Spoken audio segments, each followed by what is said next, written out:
ഇന്ന് ഞങ്ങൾക്കൊരു കല്യാണം ഉണ്ട്. ടൗണിലൊരു കൺവെൻഷൻ സെൻറ്ററിൽ വെച്ചിട്ടാണ് കല്യാണം. ഉണ്ണിയുണ്ട്, അന്നുണ്ട്, അമ്മയുണ്ട്. അതുകൊണ്ട് എനിക്ക് കാർ എടുക്കണം. കാർ എടുത്തേ നിങ്ങൾക്ക് എല്ലാവർക്കും കൂടെ പോകാൻ പറ്റത്തോളെ.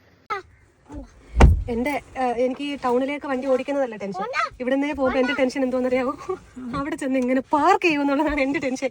അതെന്താ, ഈ ഒരു മൂലക്കടയിൽ കൊണ്ടൊന്ന് പാർക്ക് ചെയ്യാൻ പറഞ്ഞാൽ ഞാനങ്ങ് പാർക്ക് ചെയ്യും. ഈ സെക്യൂരിറ്റിമാർ ഇങ്ങോട്ട് വന്നിട്ട് ഈ രണ്ട് വണ്ടിയുടെ ഇടയ്ക്ക് ഫുള്ള് വലത്തടിച്ചിട്ട് ലേശം ഒന്ന് എടുത്തോടിച്ച് ആ ടയർ ഒന്ന് നേരെയാക്കി ഇച്ചിരി ബൈക്കിലോട്ട് പോയി, ഇച്ചിരി ഫ്രണ്ടിലോട്ട് പോയെന്ന് പറയും. ഈ സമയത്ത് എനിക്ക് വലത്തേതാ, ഇടത്തേതാ, റിവേഴ്സ് ഏതാ, ഫ്രണ്ട് ഏതാന്ന് എനിക്ക് ടെൻഷൻ. കാരണം ഞാനങ്ങ് മറന്നു. എനിക്ക് ഇത്രയും ഒരു ടെൻഷനുള്ളൊരു കാര്യം വണ്ടി പാർക്ക് ചെയ്യുന്നത്. അയ്യോ, ഞാൻ ഇവിടെ നിന്ന് ഇറങ്ങുമ്പോഴേ എൻ്റെ ടെൻഷൻ ഏതാ, ഈ വണ്ടി പാർക്ക് ചെയ്യണമല്ലോ. അമ്മേ, ഇങ്ങനെ കറക്കി വണ്ടി പിടിക്കത്തില്ല, അങ്ങനെ വീട് എടുക്കാലോ. ആദ്യം ഞാൻ ഈ രണ്ട് കൈ കൊണ്ട് ഇങ്ങനെ ഓടിക്കാൻ പഠിക്കട്ടെ. എടാ, ഡ്രൈവിംഗ് പാഷനാക്കി അല്ലെങ്കിൽ ഇഷ്ടപ്പെട്ട വണ്ടി ഓടിക്കുന്നവരും ഗതികേട് കൊണ്ട് വണ്ടി ഓടിക്കുന്ന തമ്മിൽ വ്യത്യാസമുണ്ട്.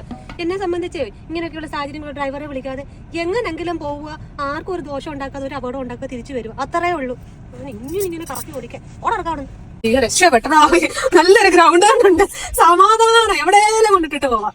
അയ്യോ, അവിടെ മൂന്നേ കൊണ്ടിടാ, എനിക്ക് തിരിക്കാനോ ഇഷ്ടമാണോ, ഇല്ല അവിടെ ഇടാടാ, അതാകുമ്പോ തിരിച്ചിടാ. അതെ, വിളിക്കുന്ന സെക്യൂരിറ്റി ഉണ്ടായിരുന്നു.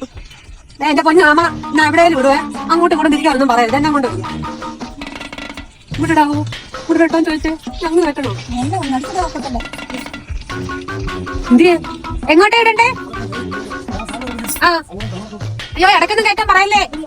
ആ ശരി.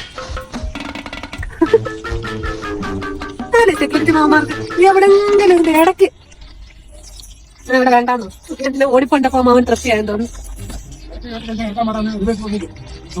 ആ ശരി ശരി.